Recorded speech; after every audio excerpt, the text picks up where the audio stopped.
Here's the next spot I'm at. Laguna Mountain. It's up in Julian area of California. It's cool up here. Really, really hot down in the valley. So.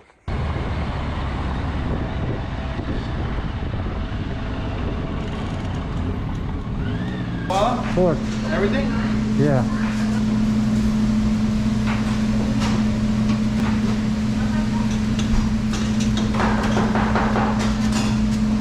Yeah, man, I drove a long way. Where from, my friend? Maine. All the way from Maine.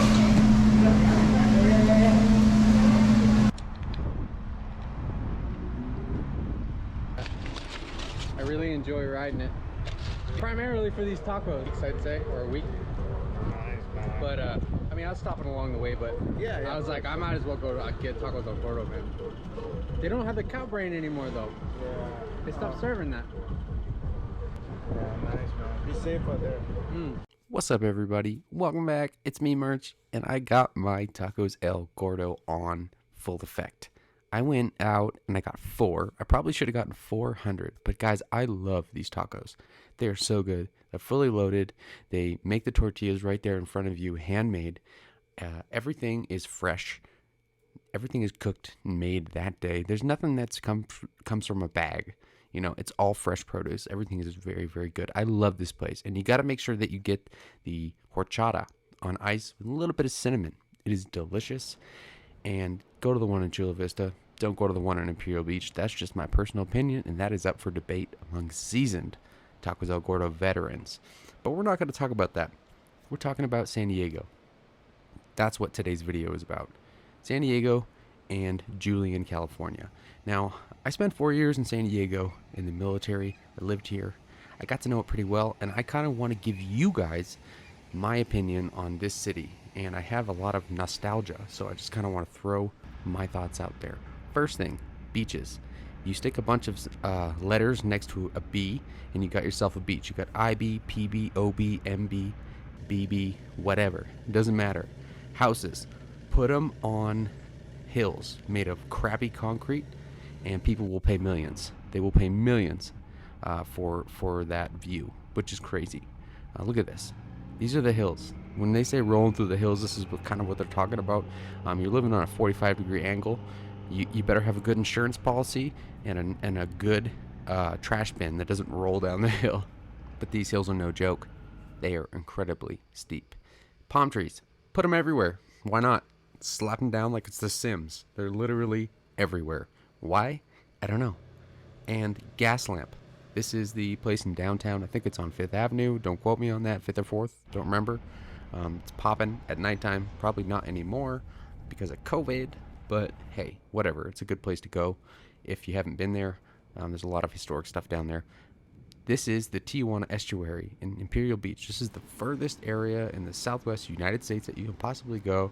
And I went there. You could walk down that beach, and that's Mexico right there. I used to work on the helicopters that are constantly flying around this area. That's why I used to live here. I was in the Navy 4 years. And this is my old apartment complex. I had a motorcycle stolen right down that driveway there on the day before Christmas. That's the kind of people that live in this area. They will just steal your shit anytime. And it kind of sucks.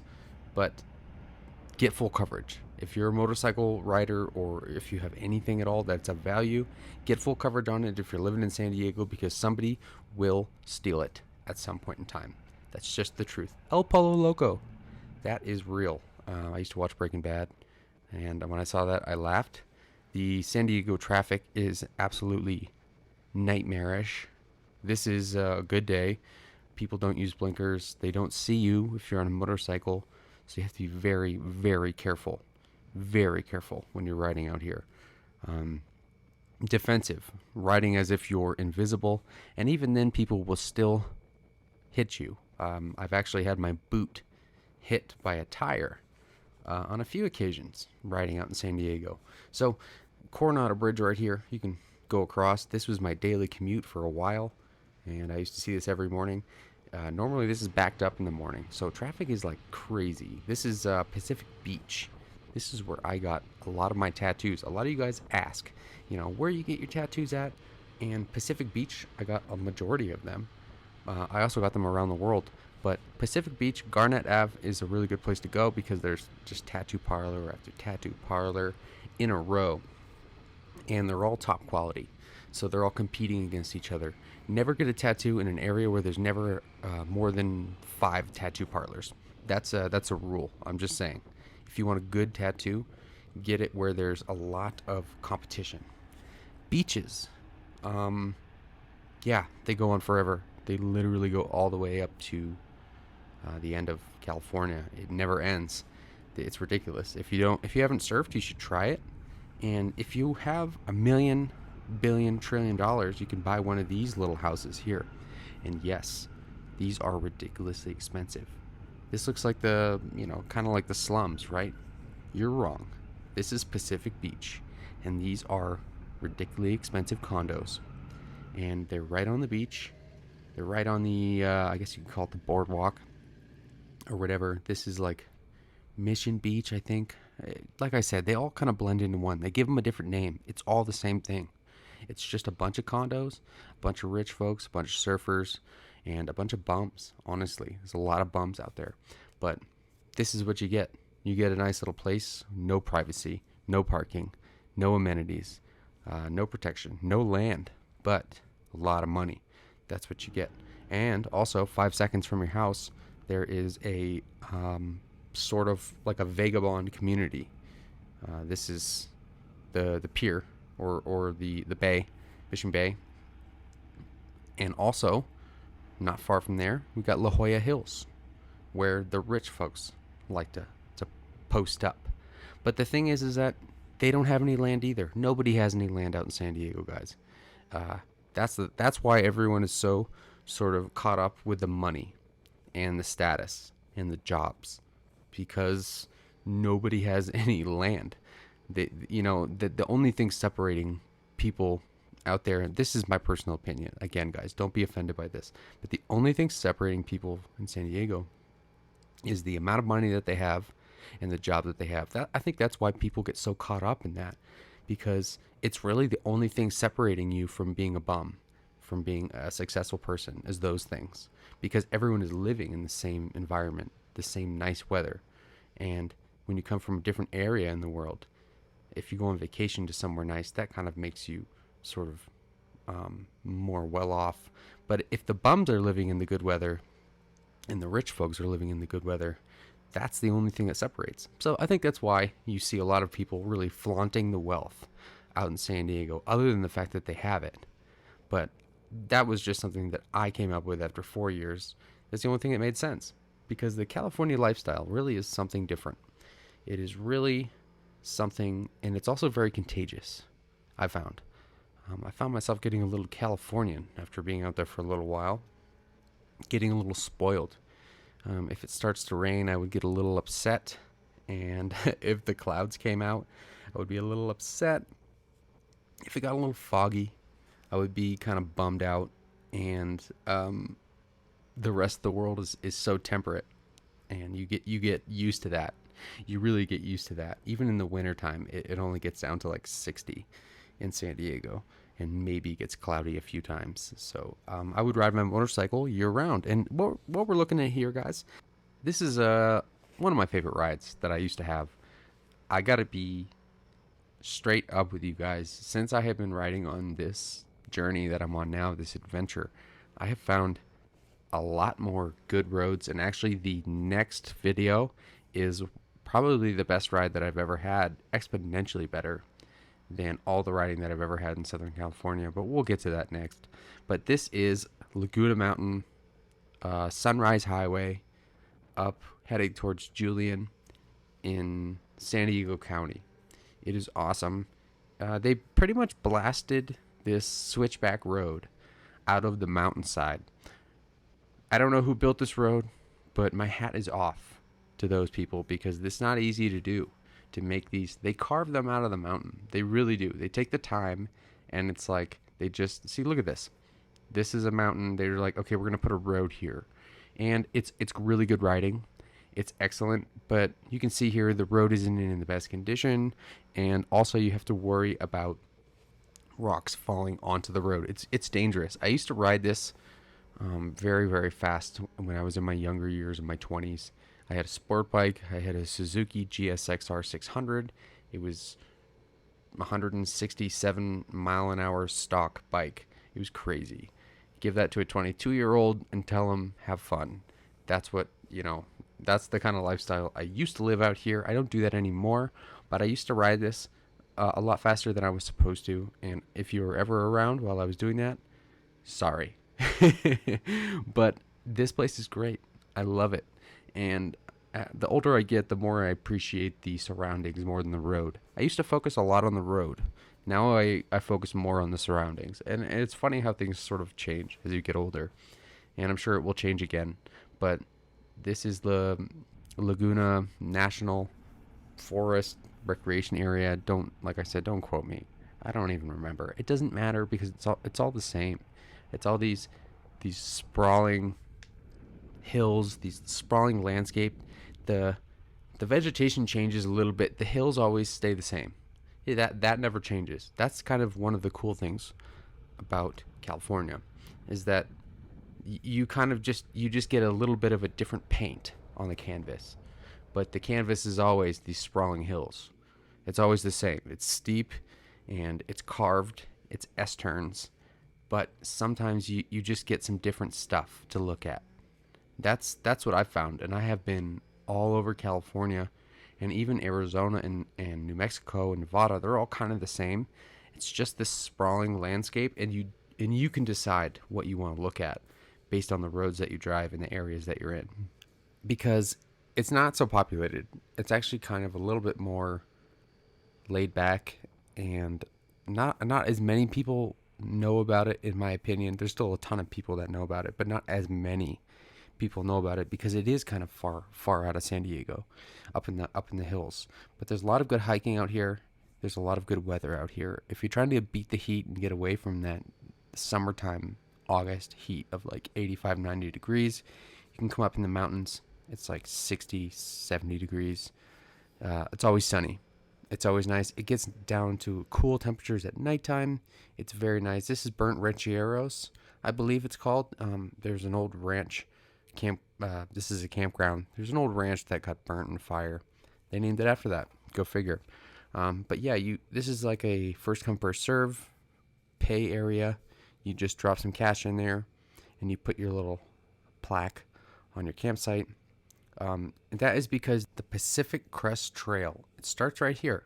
I actually spoke with a lot of the hikers that were embarking on their trip this year, and they're starting it April 18th. There was a group of 80 people that I saw. That was the day that I pulled in here, and they were all on their way out. They were in good spirits, and I wish them all the best. And if you guys make it, high five, because that is a really long trek through deserts and all sorts of things. The Pacific Crest is so much different than the Appalachian Trail.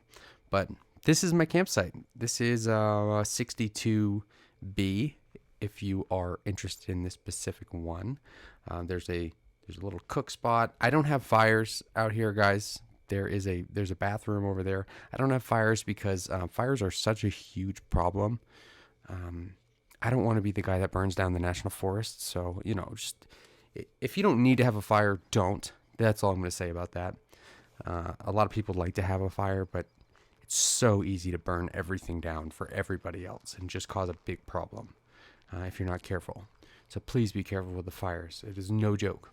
And there's signs everywhere. But check this campsite out. This is me. And also, I wanted to mention, this is such a crappy tent I bought at Walmart for $24. I bought this in Tennessee, and it has been through multiple really harsh conditions, downpours, all sorts of things, and it is actually performing really well. I did put some guy lines on there from my Kelty tent that I had left over and some stakes, but pretty good. I'm actually very surprised. I mean, it's been a downpour, and there's no tub bottom. It's just like a tarp, but I never got wet. But yeah, check this out. They got a little cafe here. It's mainly for the hikers that come through. They open it up when there's a lot of people coming through. And there's a general store that I always get this mild jalapeno jerky junction beef jerky every time I'm here. And I also get some Martinelli's apple juice because I love it. Not the one you bite into on TikTok, guys. Relax on that stuff. The glass bottle one. It's just as good. But yeah, check this ride out. Okay, this is such a scenic ride, and the cool thing about this entire mountain range is it's actually very historic to the area. The indigenous people, they walked along a long time ago, and they go into it in detail on some of the plaques if you want to stop and read them. They're all over the place, but they used to. These are routes they used to walk because there's some really cool plants and stuff up here that you can get. You can get some agave, get some yucca. I know I used to use yucca for a bunch of different things in the garden and for other reasons. But there's a lot of cool plants that grow naturally here that are everywhere, and it is just such a beautiful landscape, sprawling. Like, you can't drive for too long before you have to stop and look. You're like, okay, I gotta pull over, I gotta stop. And there's just so much cool stuff to see, you guys. And they usually have a lot of things, but on these plaques. But see that guy down there in the white? He's doing the PCT. He's taking a little break. He's relaxing. Actually, I ended up talking with him after this. But it's nonstop. It's nonstop. And look, motorcycle flying by. There's a lot of bikes out here. A lot of bikes riding. A lot of bikes riding real fast too. So, keep that in mind. Be careful out there, guys. And I would not recommend riding fast out here if you're new, because there's a lot of stuff in the road, and the winds are very, very high. And that is an area over here to the left where there was a fire. There's fires out here all the time. Sometimes because of hikers, sometimes because of lightning. It really just depends. But yeah, they really advertise do not have fires. Even in the camp spots, I don't, because I'm just so afraid of being on the news as like, merch, burn down California. Everyone hate this guy now, from now on. I don't want that to be me, and you don't want that to be you. So just, be careful with the fires. That's all I'm saying. It's everywhere in California. We all know 2020 was a bad fire year in California, and we're just trying to keep that down. Nobody wants their house burned because some camper fell asleep cooking marshmallows. You know what I'm saying? But check these views out. This is crazy. If you had like a squirrel suit, you could probably jump off this and make it a few states over. No problem. The winds are crazy too. Look at those bushes. They're blowing. And then there's a little plaque over here. You can see some cool information about the route that the indigenous people used to walk. They used to walk this, and that's crazy to me. That's insane. With like backpacks full of like herbs. That's some devotion right there. But the landscape never stops. It just keeps going, and it keeps changing a little bit. It gets a little bit more rocky, a little more herbal, a little more tree here and there, a little more this, a little more that. It just changes. And that's what I was saying. Like the road never changes. The road is always the same. But look, you got some lilacs blooming. Now you're into the prairie. You got an open sprawling area. I believe this used to be, like a landlocked mountain lake up here where buffalo used to roam. They have plaques everywhere. At one point in time, I did stop and read them.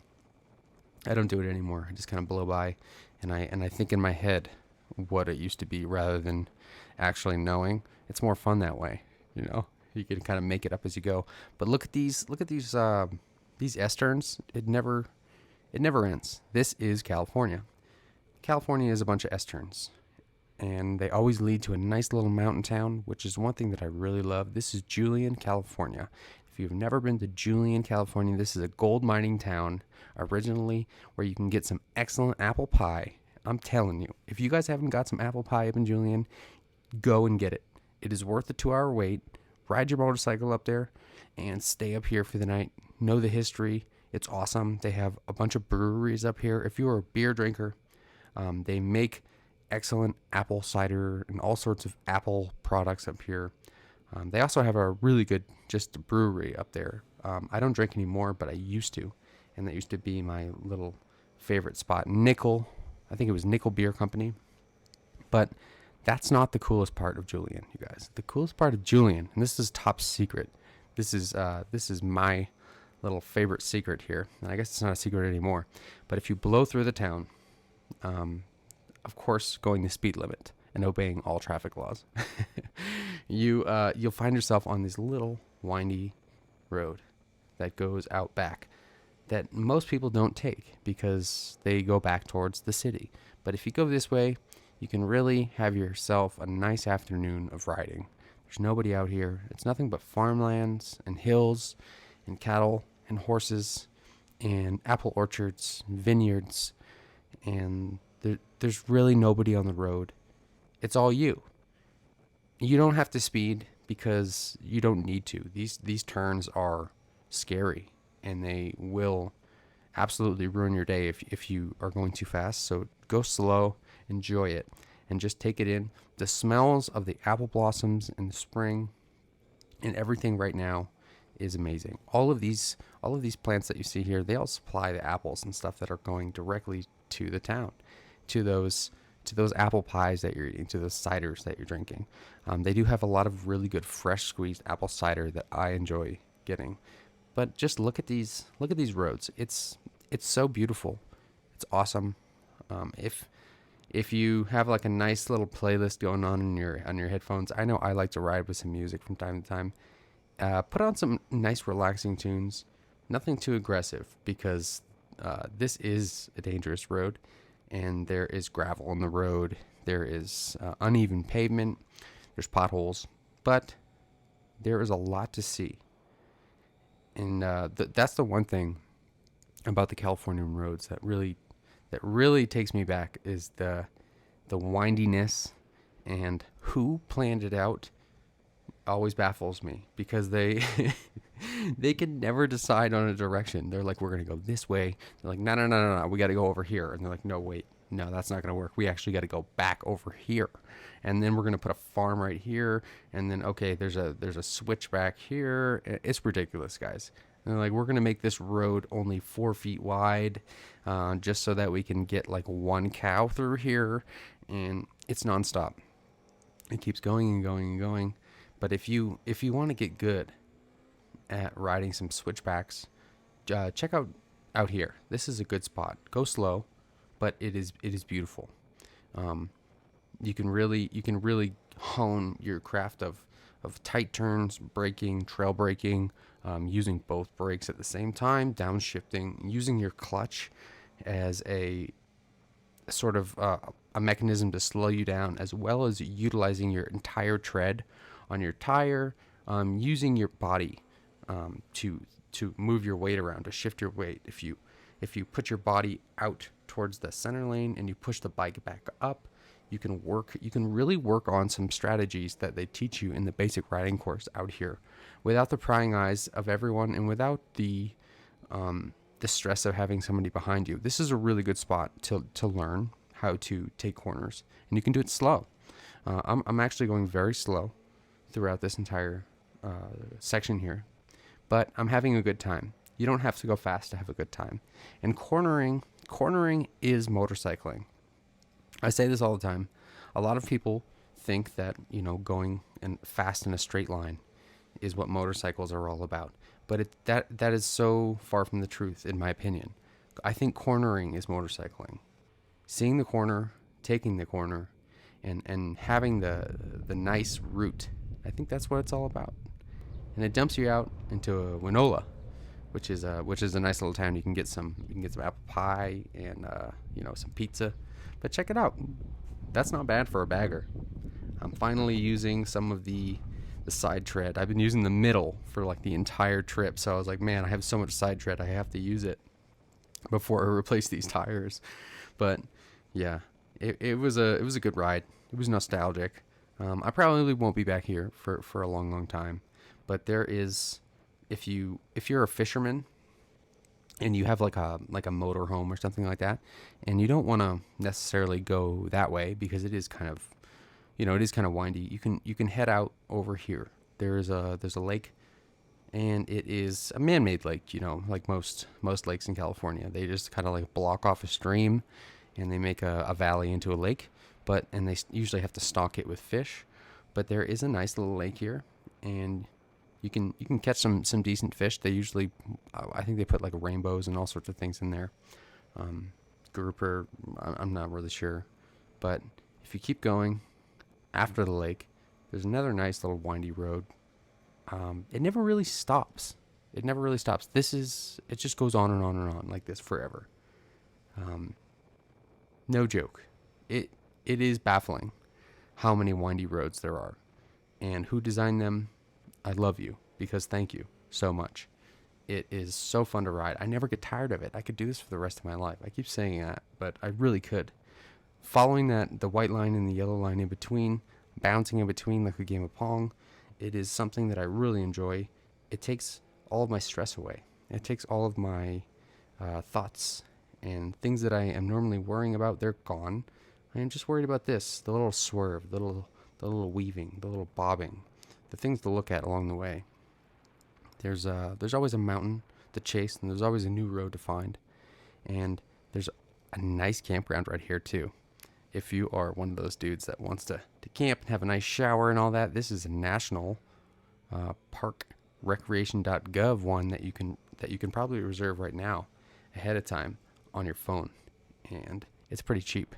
It's like $28 a night, $23. Not bad at all compared to other campsites in California. But I think that pretty much wraps it up here today, guys. This ride was just kind of me going back in time to a time in my life where I was a different person, and I was a younger gentleman just getting into motorcycle riding, and that's why it has a special spot in my heart, because these turns out here and these rides, they may not be the best in the United States, but they're pretty darn good, and they really made me interested in riding motorcycles, and they made me get sort of addicted to the turn, addicted to the lifestyle, and the people are really good. Everyone is very, very nice out there, very friendly. You sometimes, I'm not saying Californians are not friendly, but sometimes you forget that you're in Southern California when you're out there. I absolutely love it. Get yourself some apple pie too, and be careful, because these roads are treacherous and there are rocks and stuff in the road, so you have to be very careful, even in a car. But yeah, I rode up the PCH, guys. Again, all the beaches are exactly the same.